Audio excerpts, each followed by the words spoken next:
Hey guys, it's Alicia with WTI. If you have any projects where you are wrapping vinyl or applying window film or window perforation, then you have to have the right tools. This Avery ProFlex Squeegee is just the thing. So we really like this squeegee because it is super durable and it's really high quality.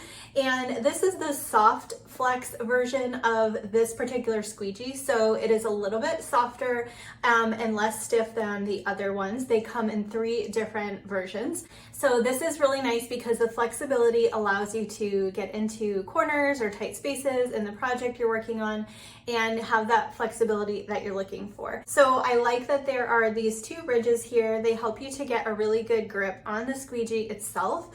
And then it has this soft felt here, which is great when you are initially applying the film, and then you can flip it over to the plastic part of the squeegee, and that helps you to get out all of the solution and air bubbles and just does a really great job. So it is a perfect little size. It fits in your hand, it's comfortable to use, and it's really durable. We've used this on a lot of projects.